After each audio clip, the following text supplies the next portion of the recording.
Right, well, thank you very much, Amy, for that very nice introduction, and thank you for the young leaders and not so young leaders who've stayed to the end of this afternoon.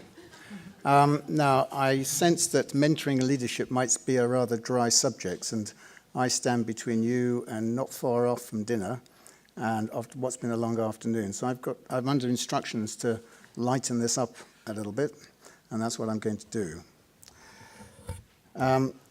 I'm going to talk a little bit about my background and what my credentials are to speak about leadership, discuss the Future Leaders Academy, what leadership means to me, and use an example of that, Sir Ernest Shackleton, who some of you may have heard of, others probably won't, and how what he espoused is what I think is true leadership, discuss mentoring, and then close with the ESDR initiatives that David Kelsall mentioned earlier on. Now, when I went to medical school, which is 40 years ago, leadership was very different. It was all around power and control and intimidation. And I'm going to show you a video for about 2 minutes of what a ward round used to be like in the hospital where I worked. If this works. And here we go. Good morning, Sir Lancelot. Good morning.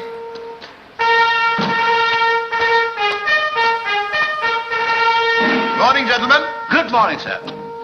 Not late, I hope? Not at all, sir.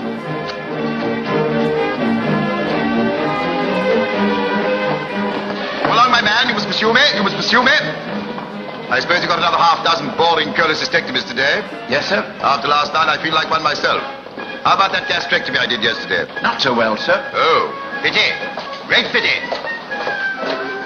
Morning, sister. Good morning, Sir Lancelot. Everything ready? All ready, sir. Splendid.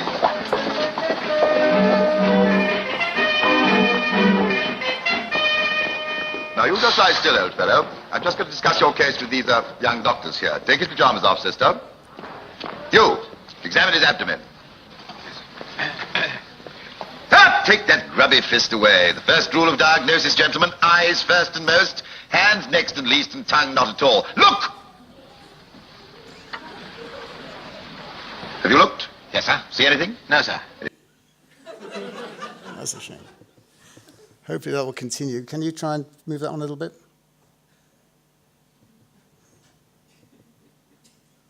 It's exactly the same as last Wednesday, Professor. No, to the back, to that video. If you can. We had a problem earlier on. Just try and fast forward some of it, actually. If you can you fast forward it? No, the video itself. If not, we'll move on. Nope. Anyway, I think you got the idea. Things have changed a little bit, and that was what I call sort of power and control and intimidation of leadership. And things have changed quite a lot, and I'm going to talk to you about how it's much more inclusive nowadays. So my credentials, as such as they are, is that I trained in dermatology at St Mary's Hospital in London, and a very influential figure in my career was Lionel Fry, who still is an iconoclast. He did not believe accepted dogma and pushed back on that, and a good example of that was he did not believe that psoriasis was purely keratinocyte mediated and believed that the immune system played an important role. No one else believed him at that time. And I was very lucky to be involved with that very early work, which showed that indeed T cells were important and the immune system was important, which was really, I like to believe, the setting for the beginnings of the biologic era. The other important thing on this photograph is that you'll see, let's see if this will work. Here, this is St Mary's Hospital. This window here was the laboratory that Sir Alexander Fleming worked in. And that's in that laboratory where he left the window open, where the penicillin spores came into the window and colonized one of his bacterial culture plates, and the rest is history. I then moved to the University of Michigan, and two other influential people were John Voorhees, who was the chairman at that time and still is the chairman, taught me that research is a business. You heard earlier from David Kelsall, you can't do anything without the money. And John Voorhees was very much the corporate businessman, and that's how you need to operate. Brian Nikoloff, very dynamic but very focused, and believed that experiments should be kept simple. And that's, I think, very important. Don't get confused by doing too many experiments to prove the point. At that time, we showed that adhesion molecules are important in inflammatory skin disease, and also did the very first studies to show that aged skin could be treated, reversed by topical retinoids. I then moved to Manchester in 1994 to set up a new department of dermatology, and that's where I really sort of developed leadership skills, variety of local and national and international roles, and a lot of this I learned as I went along. And what I often wish is that I'd had someone to actually teach me about the important aspects of leadership and also have a mentor at that time.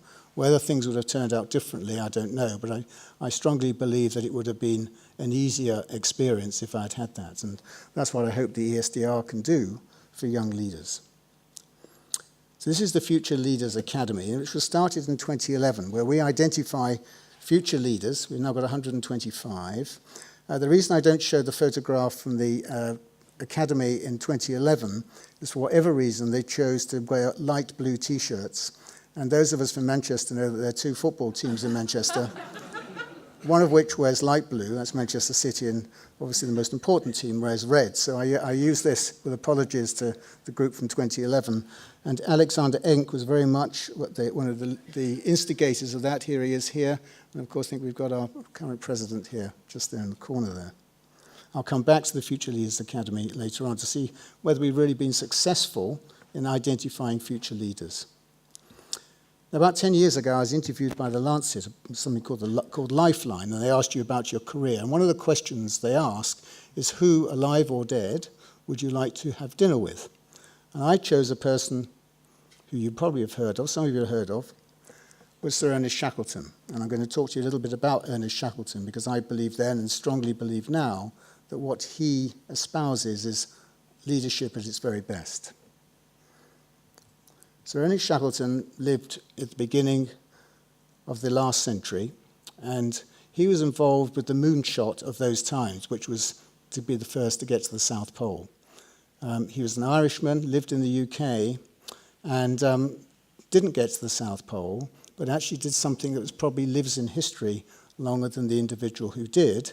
Amundsen, the Norwegian, was the one who got there first, and then Robert Falcon Scott, a Brit, got there, but was a heroic failure.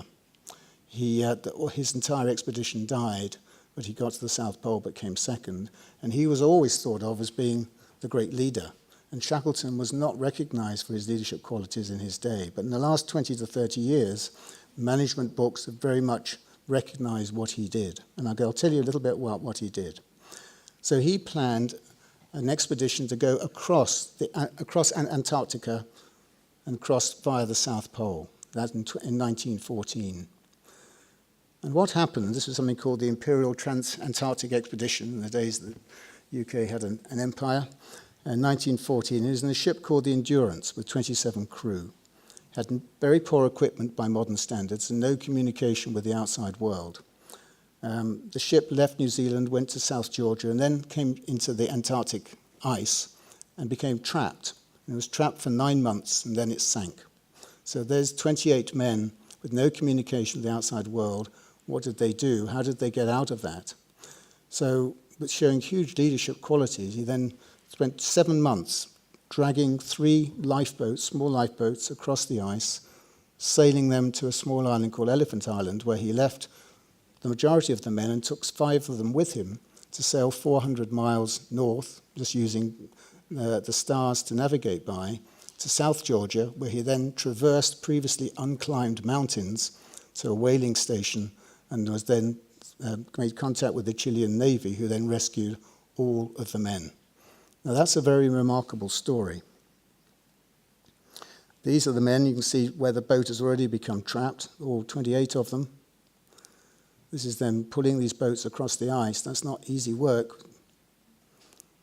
And this is the expedition route that they took. I won't go into detail, but they started out, as you see here, up in South Georgia, where it all started. And then the boat became trapped and then was abandoned after 9 months after it sank. And then they moved across the ice to Elephant Island into South Georgia. And the question arises is, how did he manage to do this? How did he stop them mutinying? How did he manage to bring them all back in one piece? So if you distill it down, his 3 leadership characteristics are the ones that I believe they are, that he was equitable. He believed in the team and the team spirit and camaraderie and took into account the thoughts and ideas of every single person before they made a decision. So everybody felt that they had played a role in that decision, even though the final call was his. Second, he was flexible. Unlike Robert Scott, who wanted to get to the South Pole no matter what odds, he realized that they had to be flexible, they had to be adaptable, and they had to take into account the environmental influences to reach that goal. And that's very important. When you're doing any research, don't just stick to the plan at the beginning, take into account things that may change over time. And also, very important in a leader, you have to be unfailingly optimistic. Because if the leader isn't, you're in serious trouble. And you have to instill that in the team. And the way that he chose his team, I'll show you at the very end, but he chose them not just on their abilities, individual abilities, but also their ability to be multifunctional. So the surgeon on the team could also navigate the boat. Those sorts of things. They weren't just defined individual jobs. But also, it's important to learn from past mistakes. And in fact, be decisive and don't be afraid of failure. And you can design, and everyone has to fail to succeed. And one way of describing failure is deferred success. We've all had that, but don't be afraid to fail because you're not going to get very far if you don't. Be honest with yourself, be honest with the team about what's possible, adaptable, and also be compassionate. Understand how the people in the team may feel. And he actually understood that some of that team were pessimistic. So he took personal charge of those pessimists and kept them away from the rest of the crew. Otherwise, there would have been a serious problem. So those of you who want to know more about him and what he did, there's a book called Endurance. And that's just about that expedition. But I think it's probably the best management book or book on leadership you'll ever read because it's true life. So one of the questions that arises is what's a leader and what's a manager? And the two things get confused. So a leader is someone who influences and inspires and motivates and is willing to challenge the status quo, push back against the dogma, and someone who people will follow. And it's important that the leader is responsible for doing the right thing, seeing what the opportunity is and doing the right thing. And it's not about power and control. It's not like the partial video that I showed you earlier on, and it's not the way that Donald Trump does business. Whilst the manager, important, of course, but the manager organizes and coordinates and accepts the status quo that the leader has laid down to them and controls a group to accomplish the goal. So that's handed on to management to accomplish that goal. And so he or she does things right. The leader does the right thing, and then they do things right. That's the difference as far as I can see. Now, mentoring is something that we haven't given a lot of thought to over, not until recently, but I'm a fellow of the Academy of Medical Sciences in the UK, and we've realized that mentoring is vital for developing our future leaders in science in the UK, particularly medical sciences. There's lots of ways of describing a leader, or a mentor rather, but it's a professional person, quite obviously, who's wise, experienced, and knowledgeable, and either demands or gently coaxes the most out of the mentee. And I'll show you what a leader does, and what a mentor does, and what a mentor doesn't do. So a mentor does listen and give their time, does support, encourage, and challenge the mentee, and provides a framework to look at options, to understand implications, and to plan future actions, and shares those experiences where he or she believes they're relevant. And then will signpost, if they're asked, to information and resources and people and networks. But what they do not do, or don't do, or shouldn't do, is collaborate on research with the mentee, apply jointly for grant funding, get involved in matters which are to do with status or promotion or payment, shouldn't normally provide references, and shouldn't act directly as an advocate on behalf of the mentee, and not be judgmental. So the mentor needs to have no conflict of interest, if you like, with that mentee and be purely objective. And I think that's very important, so that they cannot be influenced either way. So before this symposium, we did a questionnaire or survey of our future leaders, and these are the sort of distillation of some of the results that we got. So 86% of them have a mentor already, and the vast majority would find a tailored course on leadership useful to them in their career and their career progression. And in some of the free comments, communication came out very highly on the list. A lot of people said they want to be able to communicate better to their team. They want to be able to motivate them. And also something that a lot of people struggle with is conflict resolution. And that is very difficult, but it's important because you've got to be able to move on. And then how to delegate effectively. And if you delegate, you've got to just understand that people are not going to do it quite the way that you had done it, but you've delegated it and therefore they're going to carry on and do that task. Otherwise, there's no point delegating. And also how to give constructive criticism.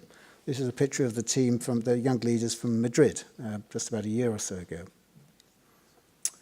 So at the ESDR, we are developing mentoring and developing leadership, and that's a sort of follow-up from the Leadership Academy. We've identified those 125 potential leaders, but have we really made the right choice, and how can we help those individuals fulfill that aspiration? So that's a long-term commitment, and we can do that by mentoring, and it may be that the mentor changes over time, different needs. But also I think a bespoke course on leadership, and David Kelso and I are working on trying to take the best from other courses to make it very specific for dermatology, would be something I think would be important.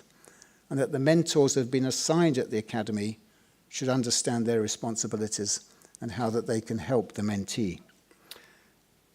I'm going to close with, go back to Ernest Shackleton. Now so when he was organising his expedition, he placed an advertisement in the Times of London. And what this said was that in those days it was men wanted for hazardous journey, small wages, bitter cold, long months of complete darkness, constant danger, safe return doubtful, honour and recognition in case of success. Now you could say that was a metaphor for an academic career. And what I would hope is that with mentoring and with leadership, that journey would be less hazardous, can't do anything about the wages, that it would be warmer, a more enlightening experience. There will be some constant danger because there's always going to be that failure, but that goes with the job. Safe return is going to be more certain, and if you are successful, you will get honour, maybe it's a Nobel Prize, and recognition amongst your peers. So thank you, and I'm sorry the video didn't completely work, but at least you got the idea of how my training when I was younger. Thank you.